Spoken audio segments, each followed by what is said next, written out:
Hi everybody, Aaron Fisher here, and welcome to a very special episode of the Card Magic Minute. Now we're here today because I have been recently working with my Special Sunday Supergroup, which is a group of participants and students that I have been meeting with approximately twice a month over the last year. And during that time, this chance to work with a group of such varied people with different experience levels and different goals and or different micro goals, but generally speaking, we're all headed toward the same goal of being awesome and amazing magicians, which is what the goal that unites us all is.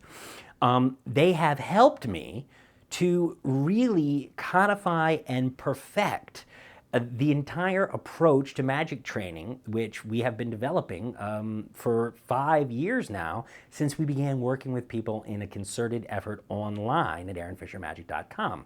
So really having a chance to work with private students this whole time has taught me so much, but really getting to see it gel with a group of people and watching so many people make progress in ways that are all a little different, but all entirely the same. Everyone moving forward has been just a remarkably empowering and exciting experience over this last year.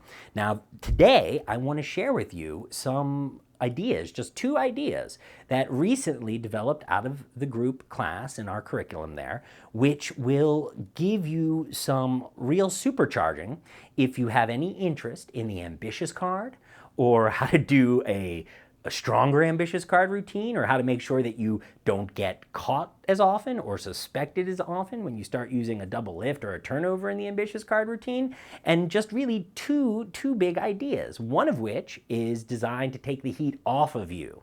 No matter what you are doing in the middle of an ambitious card routine, it's designed to give you space and cleanliness and set things up so that no one is suspicious about what you might be up to, and that no matter how many double lifts you may or may not have done in your particular routine, there is a real palate cleanser for the audience. So I'm going to start with that one. So let's just say, for example, that we have the 2 of hearts, and we place that 2 of hearts in the pack, and this could happen, we could get into this through the nowhere pass, or an overhand shuffle, or a standard bluff pass, or any one of 1,000 ambitious card routine moves that you may know. But the important thing is you snap your fingers, you know that the card wants to rise to the top because you love it, or because it wants to stand out, or because it's just something that happens with the 2 of hearts. You can really decide. The card can be signed, it cannot be signed. The important thing is that that moment happens a great deal in an ambitious card routine. And when it does, and it happens repeatedly, sometimes people begin to wonder if maybe you've got 2 cards, or what that action is and what's going on with it, and can I see those, and is this guy up to something? And I just love this moment because this allows you, what I'm showing you now, allows you to end any phase of the ambitious card, which is dirty because you've just used a double lift or a turnover to bring a card to the top, and end with a clean card. So whenever, for example, I have a card signed in the ambitious card routine, it's halfway through and it's in a situation like this, right, where it's clean, where someone can write on it and I can go, I can really say, wow, there's only one card like that in the entire world, huh? With your signature on it. Well, that's absolutely amazing. Let's see what happens now that we know there's only one of those 2 of hearts. If it's still possible. And of course, you'll never guess, it is. So to run you through the big idea there, so it's clear and you can use it yourself, we'll assume that you have used any one of 1,000 ambitious card routines, or ruses, to bring your card, supposedly in the center of the deck, second from the top. Because this is the thing that unifies just about every modern ambitious card routine, is that at some point, and most often at many points, we use that double turnover to bring a selection to the top of the deck. So what I did, and what I often do, and what I have always done in performances for many years, and the folks in our Sunday group are just loving it, is I take that moment to pause, right? So that there is no sense that we could be in the middle of a sequence like that. So let me show you exactly what I did. What happened was we did our double turnover, and this will all depend really on whether I have a table and I'm going to have a nice long wait or I'm not. So I'll show you first technically the more challenging way, because this is if you're standing, walk around, and are never going to get to put the table down. As that card comes over, okay, but via any double turnover method you prefer, I leave it back jogged just a little, so that when I naturally just come to square the deck, I can just touch the back edge with the joint of my right thumb and then lower slightly the pack away so that I'm squared up. Now, you have that moment because you've just revealed the card on top and it's amazing. But generally speaking, especially if you're going to have the card signed, I like to get a clarity on that single card. I want people to know it's just one card. So what I do is, maintaining my break, especially if this is the method if you're standing and there's no table, I will make sure that my thumb is right next to the index corner, and I'll put my second finger directly across from my thumb. My first finger, of course, would normally be at the front of the deck, but because I'm going to remove that card from that place, from that direction, I'm going to move my first finger as I turn my hand over. And I'm simply doing it to display the card to a person over here, or to give it to them and say, hold on to that. Maybe you think I have extra 2 of hearts, so sign it if you would, so it's clean, you see? So what's happening is, and I'll expose it now, as I turn my hand over, it's very much like the glide, except you're not doing any secret action. You're just having these 2 specific grip points that are all that are holding the card, and they're holding it very lightly, so that if you put your second finger right between them, you can slide it out. The card reversed directly behind it that is still got a break underneath of it, stays exactly where it is, right? And you can say, and this is how it would work in real life, I would say, and snap, and look at that. Boom. It comes right to the top. Now, when people see this, they often wonder, Aaron, how many 2s of hearts do you have? And what a great position to be in, because now you can introduce the pen and you can let them sign the card, which, and actually I like to have everyone sign the card because I like to really make sure everyone's participating, because no matter how many people there are, when they all see their name on it, not just your name, not just this guy's name, but my name, it makes the effect exponentially stronger. And now I can wait. If I'm in strolling mode, if I have no table, I can wait until literally the end of time, because I've got my break, I'm waiting, I'm relaxed, my hands are relaxed, I'm either at my side or, standing here talking, relaxing, not flashing, of course. And then when they're done signing the card, right, I can very easily take the card, and I actually do this, I use the cover of blowing, because assuming they just sign the card, I will take the card back, like that, and that gives me all of the cover in the world I need to bring this left hand up with the reverse card facing me, so that I can just take the card, pull it onto the deck, and of course as I'm pulling it onto the deck, I'm just completing, reversing the original action and getting that card right still there. I've still got my break, because I'm one of those folks, if you've ever seen any of my content or the Pathways to Mastery series, or just talked to me or taken lessons with me about magic, when you start performing magic professionally, you'll start to find that having a break is sort of like insurance. No matter what the sleight is, including the double lift, especially the double lift because we do it so many times, if you always have a break before you get into it, then you never have a hang up, nothing ever gets weird, and you never have a moment's trouble. Which is why it's such a big thing, and I love it, especially in conjunction with this particular technique, to pick up the card, pull it back, blow, and then do the first stage of what I call the simplified Vernon push-off, which all my students will tell you about, as I'm coming back down. So it really creates the illusion, actually this creates the illusion that there was only one card. It nullifies the double lift that happened before it and makes you much less prone to suspicion, plus they're all touching a single card. That really helps. But then the next picture they see is that I've done the very first action of the Vernon push-off or what I call the simplified Vernon push-off, because it's so much easier, and this is the method that we teach in Pathways to Mastery and in many of the courses where I teach the double lift. But what's happening is thumb joint is there, my second outer joint of my second finger is there, and as I'm coming down, I am moving that card, that double card over, and I'm keeping it aligned with my first finger. And as I'm doing that, I actually cock back my thumb and pretend that it's doing it. Now that's Vernon. That's all Vernon. However, it is a secret action, and it goes better if it happens in transit. So they're seeing the card. That's the beautiful thing about a double turnover, is they can really look at it. What's beautiful about this is they can look at it and know it's a single card while they're signing it, right? But they really know, as you take it back, that's the card, and then you do the Vernon push-off as you look up. And now they can see still, even though all the dirty work is done and you're actually using the same method that they have been known to get suspicious of when they're forced to watch it over and over again. But now they saw one card, they held one card, now they see one card going into the next phase, whatever that should happen to be. And you are so much safer than you've ever been before. So you can say to one person, and this is now getting into the second notion I wanted to show you, can say to a person next to you on your right, you say stop anytime in the middle, perfect, focuses all the attention down there. And then you can ask another person if they could tell you, if they'd care to guess how far down in the deck that card is. And mostly they say about halfway, and I would say that's actually accurate. It is about halfway. And then we take the cards, we place it in their hands, we have them, it's in their hands now, push the cards square, and then we have them tap the deck, pop, pop. Ooh, not so hard, you terrified them. Then you turn over the card, boom, and there it is right on the bottom with the signature on it.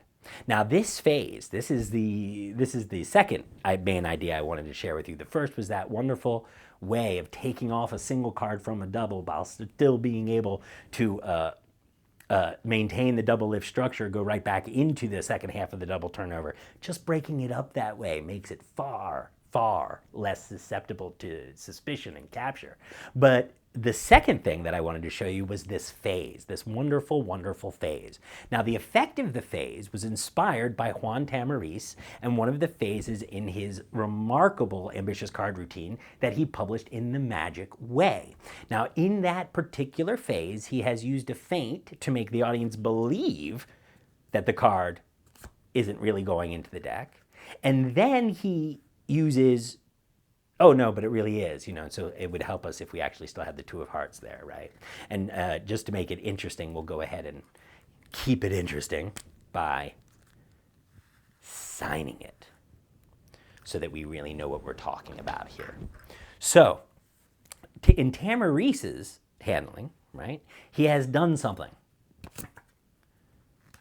so that anyone, logically speaking, would either be calling out or they would be highly suspicious. But he said, why are you so suspicious of me? I told you it's in the center of the deck. It really is. There's your card. And so that's what he does. And then he uses something that he likes to call the perpendicular control to bring about the rest of the effect. And in this case, he would have the person, he would have them hold out their hand and take the deck and give it to, ooh, not so hard. You terrified him and he went down to the bottom. Now, this isn't the method I used. I didn't use the Tamariz method because, well, I don't really do the Tamariz method, certainly not like the maestro himself, and so I wouldn't want to be teaching that. And if I were going to be duplicating it with that clean card like that, in that context of the phase, I would certainly take that card, say, no, that's really it, for sure, and then I would have someone shuffle, or not shuffle, but hold the cards, and I might use that diagonal palm shift from Pathways to Mastery, and I would take the deck back and say, now who wants to do the trick, and then add the card on, and then give it to them, and have them tap it twice, and boom, it would come over. Now, the reason I share with you all of this is so that you can see why, A, Tamariz's phase is awesome, it's surprising, they're not expecting the card to go to the bottom, but also why his move, the perpendicular control system that he is using there, and that diagonal palm shift that would be helpful to me in our American system, that Ernasian system that I came up in, would allow me to duplicate a similar idea than that. To that, well, we wanted to get the same effect in our magic group. I wanted everyone in our Sunday group to have access to the same caliber of effect, where the card comes to the bottom of the deck through that surprising, in that surprising way, without having to take the effect and turn it into something with a quantifiably higher level of skill, right? Because when you start talking about the perpendicular controls, the diagonal palm shifts, passes, any of the methods which can easily get that card cleanly there to the bottom for that phase are more difficult than the double lifts and turnovers and moves that make up the majority of our ambitious card magic.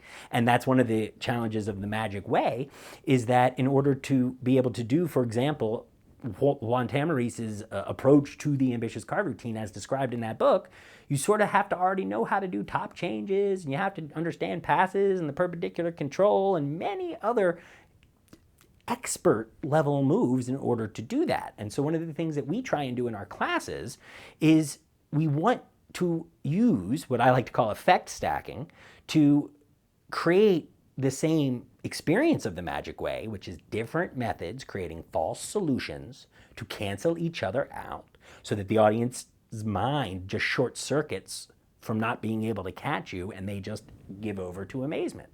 But we want to be able to do it with simple moves so that they cancel each other out and we don't have to sit at home for years practicing before we can start having magic way level miracle experiences for people, right? When that can all be done with much simpler mechanics and give the magician the opportunity to spend more energy on integrating, right? On taking a little bit of a move and combining it with some attention management and structure and get that magic way effect happening, when what tends to happen to us all too many times is we decide that that one particular move that's going to really make it all come together actually ends up sucking all of the attention, your attention practicing and thinking about the trick, right into it, right?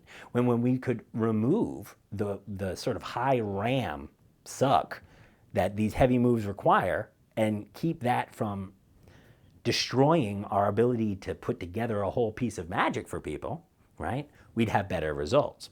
So what we've done here, and this is just one of the methods that I shared with our friends last Sunday, perhaps a few Sundays ago now, was this, and this is what I just performed for you, and it's a way of allowing you to get to that same wonderful place where the card ends up on the bottom in their hands, and they do it, and show you how to do it using a very simple moment, the same exact move, and no extra sleights. As an added bonus, it's going to give you a little bit of training in the pass itself, because it works on the same moment, the same timing, and the same attention management structure or misdirection that makes the pass work, that drives, in fact, just about every well-covered piece of sleight of hand in magic, right? So we've already talked about how to get into this position.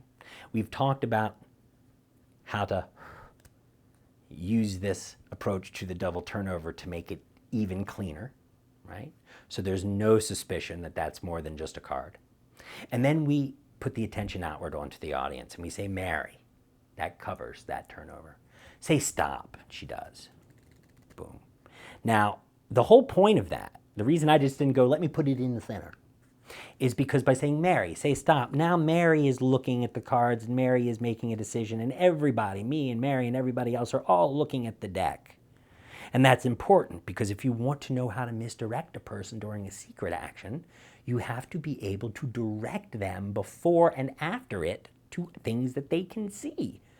Or else you won't be able to change where they're looking and focusing for that one key moment, but more important, so they can even see and understand what the effect is, right? And if you think about it that way, it really helps because now you're not misdirecting, but as Tommy Wonder said, you are directing attention, not misdirecting attention. And misdirecting attention is a lot like not thinking about the pink elephant in the room. So now what we've just done is we've said, Mary, say stop. Great. And then of course I say, now you, Don, can you help me? Or whatever your name is, because that was the moment. And during that moment, what we actually did was we brought the selection to the bottom of the deck. And hopefully even on video where you can't change the frame and the whole world is just this big, and certain kinds of misdirection that really make magic work don't work at all, right? Which is one of the reasons sometimes we see something that looks great on a video, buy it, and it doesn't really map out that way when we try and perform it for people. Well, in this case, it is a demonstration that certain kinds of misdirection work so well that when done clearly and correctly, it makes things imperceptible. And what I love about it is it makes things imperceptible that are actually not invisible. So what happens is I say, Mary, you say stop anytime, and down we go. And then what I do is I shift to what we call in our in the miracle magician framework that I use and share with my students and my clients, because it makes it easier to learn how to do great magic faster. I move my pinky to the back of the deck and I actually let my first finger come over to the side, and I bring my right hand to match it where the pinkies are touching, and the right fingers go underneath the left fingers. And what this is actually just the position that allows us to spread cards without pushing down on them, because so many of us push down on the cards, and that takes all the air out of them, all the friction out of them, adds all the friction to them, and makes all the kinds of things you might want to do with spreads, whether they be perpendicular controls or culls or classic forces, makes all of that harder. But also the first thing it makes harder is just spreading the cards and having people think that there's nothing going on, which is the most important thing, right? So from this position, Mary. Now I turn my attention to someone else. We've all been looking at this for a good long time. That's why we took all this time, is to make sure by the time we're done, everyone's kind of tired of it. So when I look up and I say, Dawn, all I do is as I relax, I lightly push over a single card, and no sooner than it's off the deck, Dawn. Dawn. No sooner than it's off the deck, I begin to spread the cards. So just to really let you focus on it, as my attention comes up and I say dawn, that goes here, boom, and I immediately start spreading and bringing the focus to the cards. So what I have done is I have done a pass. I have shifted. I have passed the card from the top of the deck to the bottom, and I have done it by focusing this attention. Here, that's Mary. Now let's ask Dawn, can you help me? How far down would you say it is? And no one is going to see it, even though it was perceptible, right? I mean, not perceptible, even though it was visible, it was imperceptible, which is a wonderful thing. And it's a wonderful way of testing your increasing powers of misdirection, because if you can do moves that are visible without anyone having an inkling that they happen, no matter how many people are watching, it's a sign that your misdirection is getting stronger. So as I spread these cards from hand to hand, there's the ambitious card. It's riding along the bottom of all of them. And so I want to spread clearly and openly and make it clear that that card is in the center of the pack. And as I get all the way to the bottom, the last cards go, and they get underneath the ambitious card as well. Right there. The jack is even underneath the ambitious card. And as I do that, I take the last card off the spread, I turn it over and I say, how far down is it? Now I'm using it as a pointer, but my real purpose is to make sure that that bottom appearance is actually more magical, because they really saw the card, 8 of hearts on the bottom. And of course, when I place it back, I just stick it right underneath the jack and above the ambitious card. How far down would you say it is? Great. You take the deck, you square them up. You tap the deck. Oh no, too hard. You terrified them and they move, boom, all the way to the bottom, right? And then from there, this is where Tamariz ends his routine by going strictly into the old pop-up card. And you can, of course, go into any other phase you want from that position, because you've gotten yourself into a situation where the ambitious card is actually got cards right behind it in the same direction. And in my experience, this is such a powerful moment that you can just easily pretend the trick is over and then just pick up these two cards, flip the deck over, and if you want, you're right back where you started from, and you're right into the pop-up card if you want to do that for an ending. Now that was an incredibly robust special edition of the Card Magic Minute, because we wanted to talk about this wonderful strategy of making a double turnover feel like a clean single card and breaking up the two parts of the double turnover from where you turn it face up to then you turn it face down again by breaking those up and then having a clean card in between, night and day. There's at least one aspect, one phase of your ambitious card, I promise you, if it uses a double turnover, that will make stronger immediately, right? And then I wanted to show you this wonderful way to get to this wonderful effect of Tamarizes that shows you that you don't actually need a difficult sleight. If you have the right attention management, you could get the same place with a double lift that we would normally need a diagonal palm shift or a perpendicular control or some kind of outlandish pass or shift in order to do, all based on attention management and the structure of the routine, right? So hopefully you can begin using that phase to the bottom immediately and have a great time with it, because it's almost guaranteed to add an element of surprise somewhere in your ambitious card routine. And that idea, that ruse with the single card, will allow you to protect yourself anytime you feel like the heat is getting a little hot on your double lifts and turnovers. Now that's just a taste of the kinds of things that we work on in our Sunday group, in our group class.